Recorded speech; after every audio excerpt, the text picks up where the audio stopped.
আমরা আছি বর্তমানে কেরানীগঞ্জের কলাতিয়া ইউনিয়ন জোনপুরি এলাকায়। এখানে একটি মর্মান্তিক ঘটনা ঘটেছে।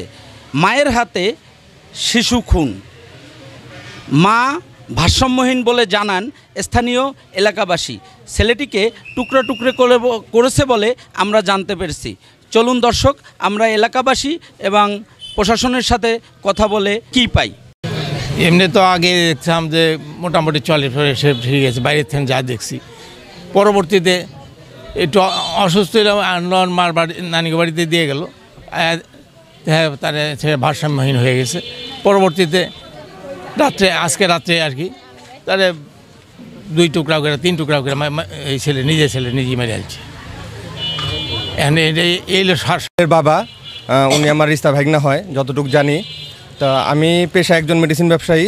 গত সপ্তাহ ওনাকে সবসময় জাতীয় মানসিক ইনস্টিটিউটে চিকিৎসা করানো হয়। তো গত সপ্তাহেও নেওয়া হয়েছে। নেওয়ার পর ডক্টর প্রেসক্রিপশন করে ওই মানসিক ওষুধ, ঘুমের ওষুধ দেওয়া হয়েছে, ক্লোনাজিপাম জাতীয় ওষুধ।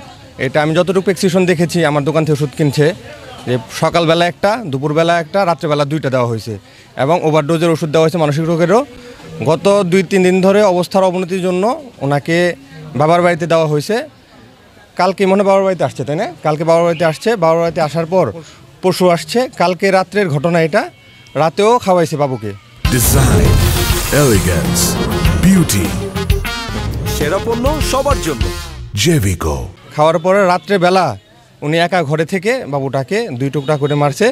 ওই মেয়েটা হচ্ছে আমার ভাগনা বউ। ও পুরাপুরি মানসিক ভারসাম্যহীন।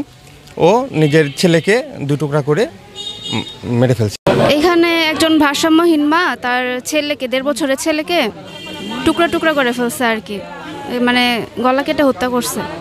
এই ছেলের মা কতদিন যাবত অসুস্থ ছিলেন? অসুস্থ নাকি বিয়ের আগে থেকেই ছিল, কিন্তু আমরা জানতাম না আগে। হ্যাঁ, মাঝে একটু সুস্থ হয়েছে, এখন নাকি আবার বিয়ের পরও নাকি 2-3 বার এরকম সমস্যা দেখা দিচ্ছে। তার আর কি চিকিৎসা মাধ্যমে সুস্থ করার চেষ্টা করছে, কিন্তু মানে এখন আর কি একটু বেশি সমস্যা হয়ে গেছে। একটু সুস্থ হয়েছে, এখন আর কি একটু বেশি সমস্যা হয়ে গেছে, যার কারণে। হ্যাঁ, আমি যাদের সকালবেলা আমি ওই হেঁটে আসার সময় জানতে পারি যে এরকম একটা কাহিনী হয়েছে। পর আসলাম এখানে, এসে শুনলাম যে রাতে নাকি সে ভারসাম্যহীনভাবে আগে থেকে ছিল। তো নিজের বাচ্চাকে নিজে 2 টুকরা করছে, পেট ফেরছে, ফের 2 অংশ করে কাপড় দিয়ে মুছড়ায় খাটের নিচে রেখে দিয়েছিল। পরে তার বাপ মা সকালবেলা দরজা ধাক্কাচ্ছে, দরজা খোলে নাই। পরে এক পর্যায়ে দরজা ভেঙে ভিতরে যায়, দেখে তারা এই দৃশ্য পাইছে। তার বাচ্চাকে খুঁজে পায় নাই। পরে চোখের নিচে খুঁজে দেখে তার 2টা খণ্ড হিসাবে তাকে কাপড় দিয়ে বাঁচানো। আমরা ঘটনাস্থলে আসছি। ঘটনাস্থলে এসে আমরা সংবাদ পাইছি যে একটা বাচ্চারে মারিয়ে রাখছে। পরে ঘটনাস্থলে আসার পরে ওই আমরা 1.5 বছরের একটা বাচ্চা, নাম আব্দুর রহমান,